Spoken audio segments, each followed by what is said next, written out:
Dilema. Ai më pa me një shikim të gjatë, të ngullët, si të donte të depërtonte përtej syve të mi, përtej mendimeve, thellë në atë që ndoshta as unë vetë nuk e kisha prekur plotësisht. Shpirtin. Ishte një shikim që kërkonte një përgjigje, jo thjesht një përgjigje intelektuale. Ai kërkonte një dritë, një të vërtetë, një siguri që e ndjente se i mungonte. Pastaj, me një zë që dridhej mes kureshtjes dhe etjes për kuptim, më pyeti: a beson në Zot? Pyetja ra mbi mua si një rufe në zemër të një qetësie të brisht. Nuk ishte një pyetje e thjesht, ishte një thirrje, një sfidë, një kërkesë për shpirtin tim që të dilte lakuriç përpara atij çasti. Mund të kisha dhënë një përgjigje të zakonshme, të ftohtë, të gatshme, por ai nuk po kërkonte fjalë. Ai po kërkonte të ndjente Zotin përmes meje. Heshta, mora frymthell, sikur po thithja vetë thelbin e ekzistencës.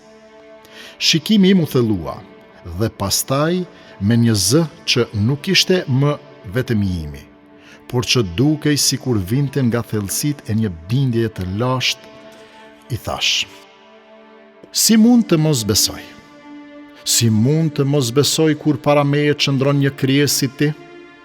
Një njeri që pyet, që kërkon, që mendon, që dyshon.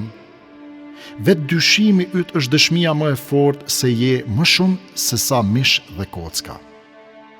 Ti je mendim, ndjenjë, shpirt. Je përgjigje e gjallë që kërkon kuptim. Ai nuk foli, vetëm më dëgjonte. Unë ndjeva se fjalët nuk po dilnin më nga unë, por po rridhnin përmes meje. Shiko trupin tënd, i thash me një emocion që më dridhej në zë. Zemra jote rreh pa lejen tënde. Mushkrit frymojnë pa urdhrin tënd. Truri yt komandon qelizat, koordinon çdo lëvizje, çdo ndjenjë, dhe ti nuk e di as si ndodh kjo. Ti shet dritën dhe e dallon nga errësira, e ndjen të bukurën dhe e dallon nga e shëmtuara.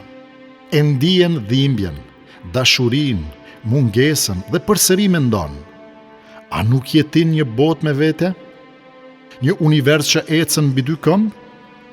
Ai po dëgjonte me sy të hapur, por tani brenda atyre syve kishte diçka tjetër, një dritë e re, ende e vakët, por e gjallë.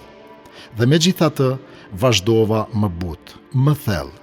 Ti, me gjithë këtë madhështi, nuk ke në dorë as edhe një frymarrje të vetme nëse dikush tjetër nuk ta jep. A mund t'ja urdhërosh zemrës të mos ndalet? A mund t'i thuash vdekjes të pres, nëse ajo të thërret? Sytë e ti nuk më kundërshtuan. Ishin butësuar, heshtja e ti nuk ishte më dyshim, por pritje. Ai po dëgjonte me shpirt. A nuk e kupton se ky univers i brendshëm që je ti, dhe ky univers i jashtëm që rrotullohet me një rend absolut, nuk janë rastësi?